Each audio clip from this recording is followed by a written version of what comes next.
Hola, buen día. Este video es para comenzar el inicio de la química orgánica.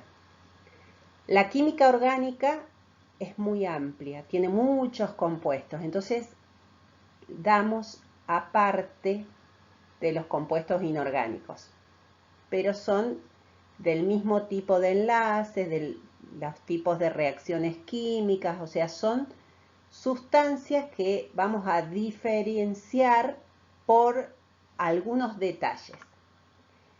Además, hace 100 años se consideraba compuesto orgánico al que tenía vida propia, entonces consideraba orgánico todo lo que venía de los alimentos o de los animales o de las personas, e inorgánico todo lo que proviene a partir de los minerales, de las rocas, del agua. Entonces, un científico hace casi 100 años pudo obtener un compuesto orgánico a partir de un compuesto inorgánico. Y ahí llegaron a una gran conclusión. En realidad, las sustancias orgánicas o inorgánicas están formadas por los mismos elementos, con el mismo tipo de enlaces. Después vamos a ver un poco la diferencia. Pero bueno, lo vamos a seguir diferenciando porque es mucha la cantidad de las dos familias. Por eso se siguen explicando como si fueran familias diferentes. Dos grupos muy importantes que tienen muchas cosas en común. El científico Wöhler, que pudo obtener un compuesto orgánico a partir de un compuesto inorgánico, fue a partir de una piedra, de una sal, pudo obtener urea. Urea es un compuesto orgánico que nosotros vamos a eliminar cada vez que orinamos. Es la sintetización final de las proteínas. A partir de los alimentos que contienen proteínas, nosotros en nuestro cuerpo degradamos, o sea, vamos rompiendo esas proteínas en moléculas más chiquititas y al final lo más sintético, lo más pequeño que vamos a terminar eliminando es la urea. Este científico pudo obtener la urea sintéticamente, no a partir de un compuesto con vida propia que se consideraba. Bueno, ¿cuál es la gran diferencia entre los compuestos orgánicos y los compuestos inorgánicos? Y esto que les voy a nombrar es muy general, después siempre hay excepciones, ya van a ver en química siempre hay excepciones. Química no es matemático. Los compuestos orgánicos están contenidos con algunos elementos, no tienen todos los elementos que están en la naturaleza. Va a contener sí o sí carbono, sí o sí va a tener hidrógeno, mínimo. Van a contener oxígeno, van a tener nitrógeno, algo de azufre, algo de cloro, algún otro elemento, pero sí o sí va a estar presente el carbono fundamental. El carbono es el elemento principal de la química orgánica. Se saca generalmente de los vegetales y animales. Después, en general, están siempre formados por enlaces covalentes. ¿Por qué? Porque los carbonos entre sí van a compartir los electrones que están desapareados.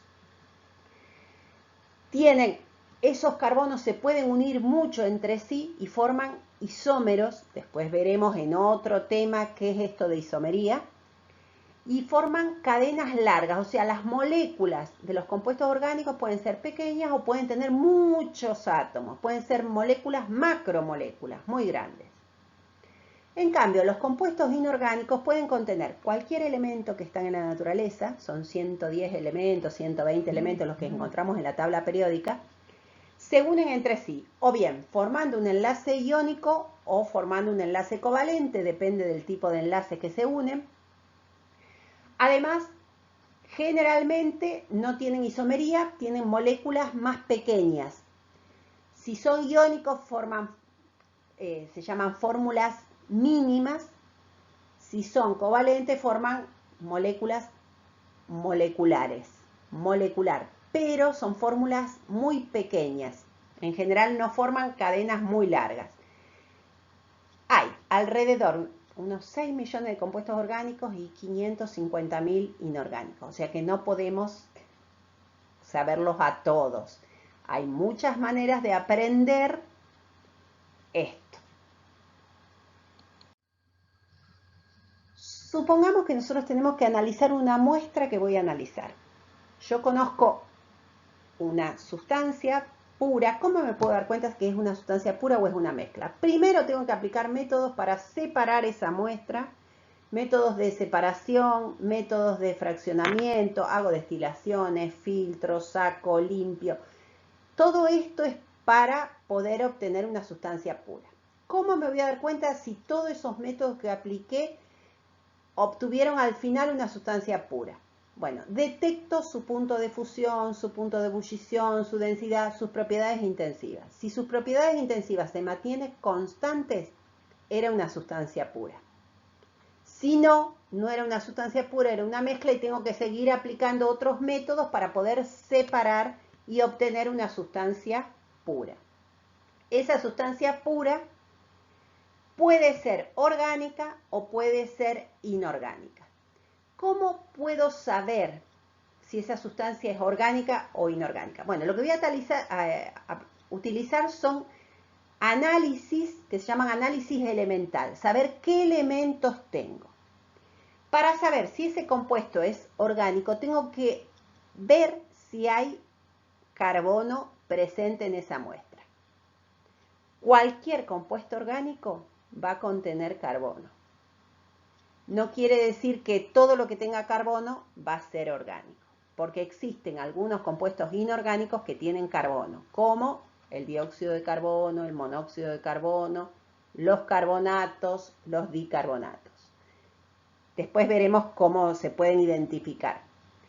Si esa muestra que yo voy a analizar y quiero saber si es orgánica o no, aplicaré análisis elementales, tendré que hacer algún trabajito químico para ver qué elementos contiene, y el análisis elemental cuantitativo. ¿Qué quiere decir cuantitativo? Una vez que yo sé cuáles son los elementos que contiene, tengo que saber qué porcentaje de esos elementos están en esa sustancia pura.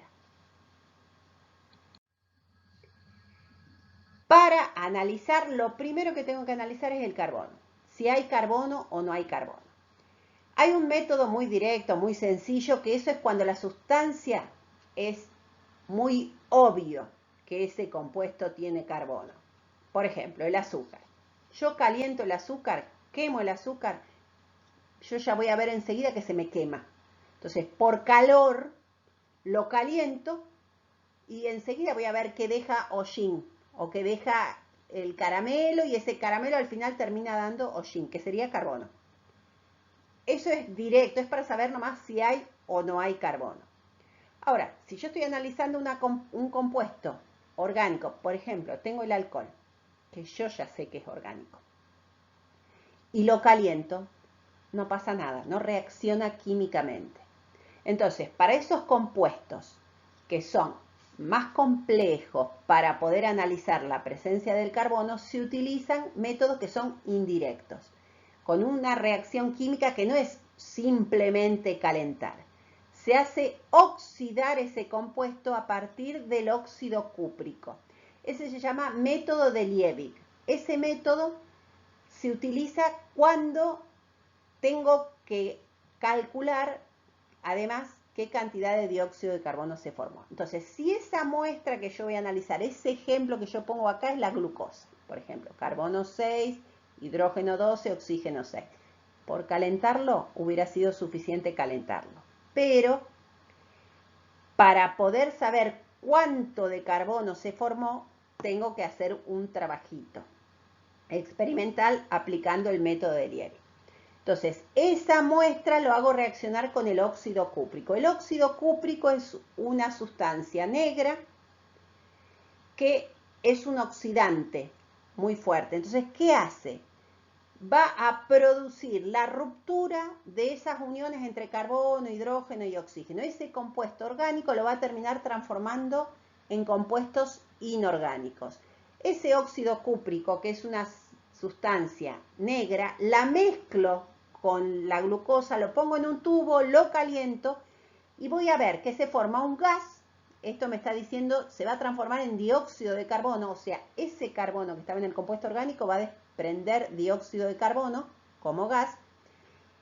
Y como además contiene hidrógeno, siempre un compuesto orgánico, además de carbono, va a tener hidrógeno, va a formar agua, que por la temperatura va a desprender ese vapor de agua. ¿Y qué es lo que va a pasar? Ese óxido cúprico va a hacer que su catión cúprico se va a transformar en cobre. Y de esta manera yo lo que voy a terminar obteniendo es dióxido de carbono y agua. Ahora, esta muestra también tiene oxígeno. El compuesto tiene oxígeno, pero yo ya estoy oxidando a partir del óxido cúprico, ya tengo oxígeno. Entonces el oxígeno siempre lo voy a calcular como diferencia para poder saber cuánto de oxígeno tenía. ¿Y cómo voy a ver? Porque en realidad se forman dos gases, el dióxido de carbono y el vapor de agua. Bueno, ese gas que se obtiene lo hago burbujear en una solución de cal apagada. El óxido de cal, óxido de calcio, se disuelve en el agua y forma el hidróxido de calcio, que sí se disuelve en el agua. Entonces esto es una solución. Cuando burbujea el dióxido de carbono en esa solución, precipita el sulfato cúprico, una sal blanca que no se disuelve en el agua. Entonces, al burbujear ese dióxido de carbono que se obtuvo a partir de ese compuesto teóricamente orgánico, si se forma un precipitado blanco al fondo, que es el carbonato, es porque tenía carbono. Si no hubiera dado la reacción, no tendría compuesto orgánico. ¿Y cómo analizo el hidrógeno? Bueno, también me formó ese compuesto, es el mismo método, por calentamiento, que ya lo dijimos, o por un método indirecto que es Liebig. Ese hidrógeno se transformó en vapor de agua. Ese vapor de agua, ¿qué hago con ese vapor de agua que veo que se va perdiendo? Bueno, ese vapor de agua la hago reaccionar ¿con quién? Todos deben conocer lo que es el sulfato cúprico o sulfato de cobre, que escuchan todos. Para llevar para la pileta hay una sal azul que se utiliza para que se forme un precipitado y se caiga al fondo toda la mugre que hay en la pileta.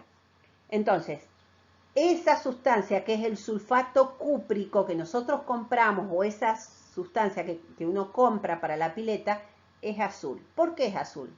Porque es el sulfato hidratado, pentahidratado, o sea, tiene agua.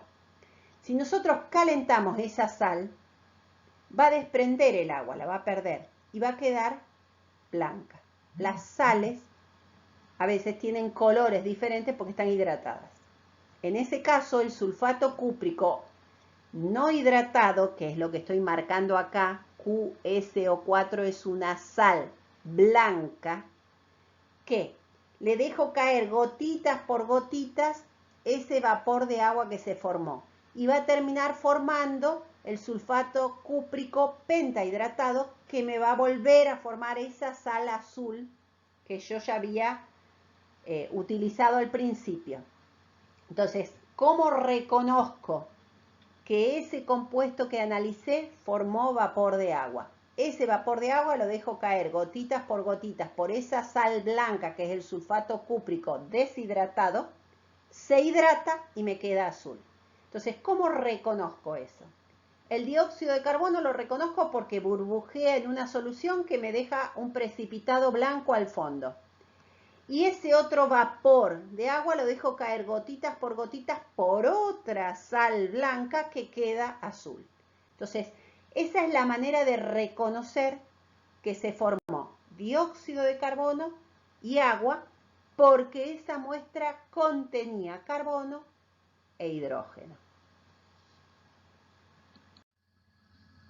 ¿Cómo se analiza el nitrógeno? Bueno, también puede ser por un método indirecto. Yo, qué sé yo, tengo pelo, lo quemo, enseguida por el olor que deja, cuando se quema el pelo, que por ahí me estoy quemando, me estoy secando el pelo, me estoy usando la planchita, lo que sea, y por ahí me olvidé y lo dejé un rato largo y queda el olor a quemado, bueno, eso indica que hay nitrógeno. Eso sería una manera, no me voy a quemar para darme cuenta si hay o no hay. Una manera indirecta es hacer reaccionar ese compuesto que teóricamente tiene nitrógeno, que reaccione con el hidróxido de sodio. Y me va a terminar formando amoníaco que tiene un olor fuerte. O si no, utilizando el método de Liebig, si tenía nitrógeno me formó óxidos de nitrógeno. Claro, hay varios óxidos de nitrógeno. Entonces, luego se hace reducir esos óxidos de nitrógeno que me termine formando nitrógeno gaseoso, N2. Entonces, esto es muy importante para que yo después, primero me voy a dar cuenta qué elementos había en la muestra. Había carbono, había hidrógeno, había nitrógeno. Puede haber o no oxígeno. Esto, lo que voy a hacer al final es saber la cantidad de carbono, de hidrógeno y de nitrógeno que tenía esa muestra. Si la muestra, la suma de la cantidad de carbono, hidrógeno y oxígeno, coincide con lo que tengo en la muestra, bárbaro, no hay oxígeno. Ahora, si la muestra es mayor que la suma de la cantidad de carbono, hidrógeno y nitrógeno, es porque hay oxígeno. Entonces, se calcula por diferencia qué cantidad de oxígeno tenemos. Entonces, el análisis cuantitativo es calcular, aplicando el método de Liebig, usando el óxido cúprico a una temperatura muy alta, que me va a terminar transformando el compuesto en agua y en dióxido de carbono. Yo tengo que saber después qué cantidad tenía esa muestra y qué cantidad de agua y qué cantidad de dióxido de carbono se obtiene a partir de esa muestra. Entonces, yo después voy a hacer un video usando el pizarrón con ejemplos, si no es muy difícil explicar así en el aire. Pero acá se ven bien los métodos y se escucha mejor. Después, en el pizarrón, voy a hacer otro video con ejemplos para que puedan hacer los cálculos. Eso es sistemático. Lo que puede cambiar son los datos de la muestra. Pero después, los cálculos que voy a utilizar van a ser todos cálculos parecidos, del mismo estilo, solo que cambian los datos, nada más. Por ejemplo, se analiza 0,200 gramos de una sustancia orgánica. Supongamos que yo ya conozco esa sustancia y ya sé que es orgánica porque me dio dióxido de carbono, agua, calor. Y me dice que esa sustancia, ya sé que la masa molar de ese compuesto es 180. Ya lo conozco. Hago reaccionar esa sustancia y se obtiene 0,23494 gramos de dióxido de carbono y 0,120 gramos de agua. O sea, si vengo de los 0,200 gramos de la muestra, me dio más dióxido de carbono y agua. ¿Por qué? Porque ya voy usando el óxido cúprico, entonces me formó dióxido de carbono. Además de carbono, tengo el oxígeno que tenía el óxido cúprico y el agua tiene el oxígeno que también tenía de la sustancia que estoy analizando. No sé si hay o no hay oxígeno. Lo veremos después. Entonces, tenemos que determinar primero la fórmula mínima y la molecular. Primero, tengo que calcular la cantidad de cada elemento. La cantidad de carbono que hay en el dióxido de carbono, la cantidad de hidrógeno que hay en el agua. Calcular la composición centesimal. La composición centesimal quiere decir el porcentaje que representa. 0,200 gramos es la muestra, es el 100%. Los gramos de carbono me va a dar el porcentaje que hay en esa muestra. Los gramos de hidrógeno me va a decir el porcentaje de hidrógeno que tengo. La suma del porcentaje de carbono más el porcentaje de hidrógeno me puede dar mayor al 95%, entonces considero que no hay oxígeno. ¿Por qué digo eso? Porque siempre hay hasta un 5% de error. Así que si el porcentaje de carbono más el porcentaje de hidrógeno me da ese porcentaje que calculé recién, me dio un 98%, bueno, es porque no hay oxígeno. Ese 2% puede ser por error de cálculo, por error de error de la suma de masar la sustancia o lo que sea. Ahora, si me da menor al 95%, tengo que sacar por diferencia el 100% menos la suma de carbono e hidrógeno para saber el porcentaje de oxígeno. Una vez que calcula el porcentaje de cada elemento, tengo que calcular el cociente atómico, o sea, el paso de porcentaje en masa a atomicidad. Entonces, divido el porcentaje de cada elemento dividido el peso atómico de ese elemento. Y me va a dar un numerito, cociente, que puede darme un número que no es entero. Si ese número no es entero, lo divido por el máximo común divisor. Ese máximo común divisor generalmente es el menor de estos valores. Y ahí me va a dar lo que se llama la fórmula mínima. Entonces, la mínima cantidad de átomos de cada uno de ellos. Esa fórmula mínima para un compuesto inorgánico ya terminó. Para un compuesto orgánico todavía tengo que hacer la última etapa, que es calcular la fórmula molecular. Esa fórmula molecular puede coincidir con la mínima o puede ser el doble, el triple, el cuádruple. Entonces voy a dividir, voy a calcular n. N es un numerito que me va a decir cuántas veces está contenida la fórmula mínima en la fórmula molecular. Ese numerito puede ser 1, 2, 3. Entonces me va a quedar la fórmula mínima igual, el doble, el triple o el cuádruple para llegar a la fórmula molecular. Por eso esos compuestos orgánicos son tan complejos. Llegar a la composición centesimal orgánicamente no termino nunca. Es más, cuando llego a la fórmula molecular, me quedo contenta que son carbono 6, hidrógeno 12, oxígeno 6, qué bien, me dio bárbaro. Bueno, después los compuestos orgánicos tienen lo que se llama isomería. Esos carbonos, que son 6, con 12 hidrógenos más 6 oxígenos, pueden tener un montón de maneras de distribuirse entre sí, unirse entre sí. Entonces, en orgánica, la fórmula molecular no me sirve. Tengo que usar la fórmula desarrollada, la fórmula estructural, toda su isomería, o sea, un montón de otras cosas. O sea, una vez que llego a la fórmula molecular, tengo que empezar con otra cosa, que ya veremos más adelante. Bueno, entonces, esa muestra que yo voy a analizar, tengo que hacer un montón de etapas, tengo que tomar la muestra, pretratamiento, ver si es una sustancia pura o no, voy separando, voy haciendo un análisis, medición, a ver si se formó dióxido de carbono, agua, si hay nitrógeno, el manejo de los datos, tengo que saber el porcentaje para después poder llegar a la fórmula molecular del compuesto.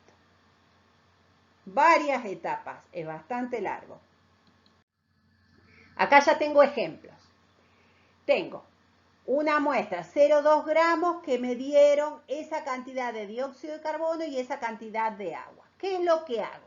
Esos 0,2 gramos de la muestra contiene esa cantidad, produjo esa cantidad de dióxido de carbono y esa cantidad de agua. Recuerden, siempre, acá hay una manera de calcularlo que para mí confunde más. O sea, los gramos de carbono. Yo lo hago más sencillo. El dióxido de carbono pesa 44 gramos. Esos 44 gramos de dióxido de carbono siempre tiene 12 gramos de carbono. Los gramos que se produjo en esa reacción, X. Ahí me van a dar cuántos gramos de carbono tengo.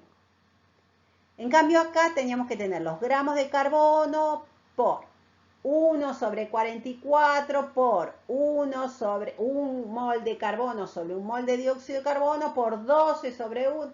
Es todo una cosa bastante complicada. Me parece que es más fácil con esa regla de 3 simple. No tenía que hacer esa etapa. Lo mismo pasa con el agua. Para el agua, que siempre pesa 18, siempre hay 2 gramos de hidrógeno. Los gramos de la muestra, X.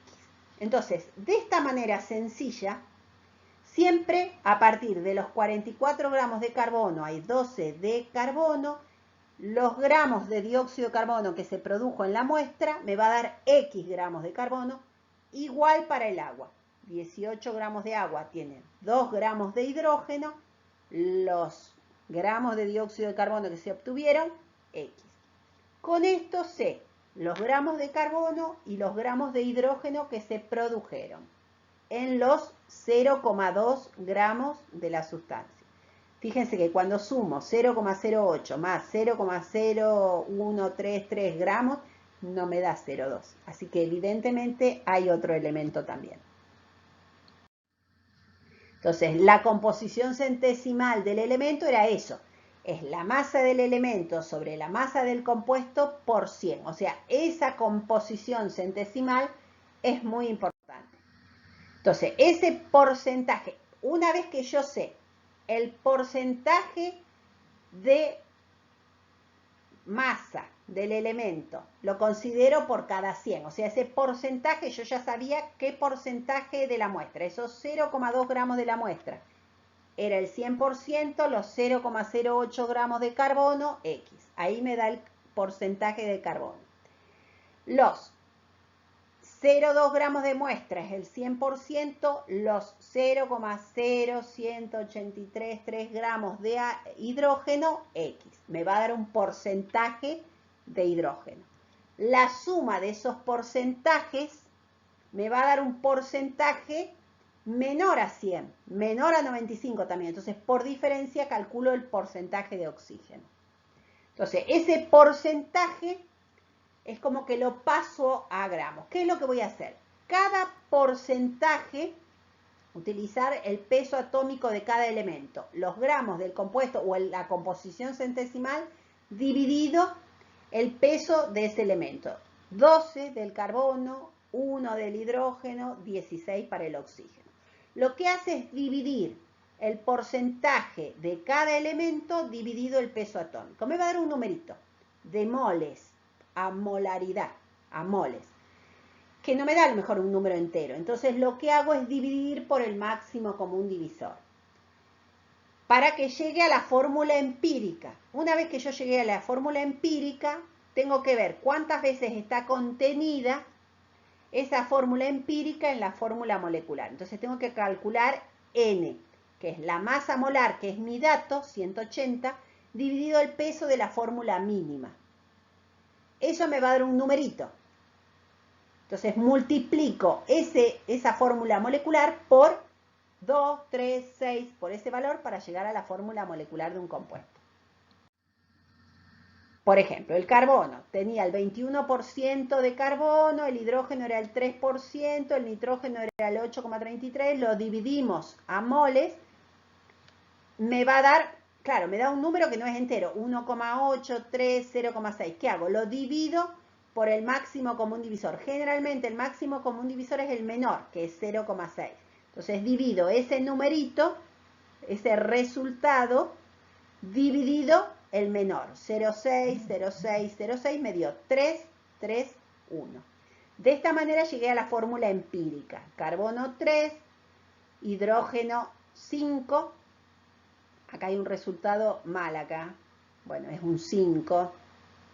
Perdón, esto lo saqué de un apunte. Está mal este numerito, ¿no? Esto acá me iba a dar un 5. 0,6. Entonces, esa fórmula mínima puede coincidir con la molecular. Para eso me tienen que dar como dato la masa molar del compuesto. Entonces, tengo que hacer varias etapas. La fórmula empírica, la fórmula molecular y después la estructural. Tengo que distribuir en el espacio esos carbono 4, hidrógeno 10. No sé cómo están distribuidos. Entonces, todo esto son maneras de poder llegar a la fórmula molecular. Voy a tratar de hacerlo con los ejercicios más, empezando por los más sencillos y otros más complejos para que puedan resolver todo.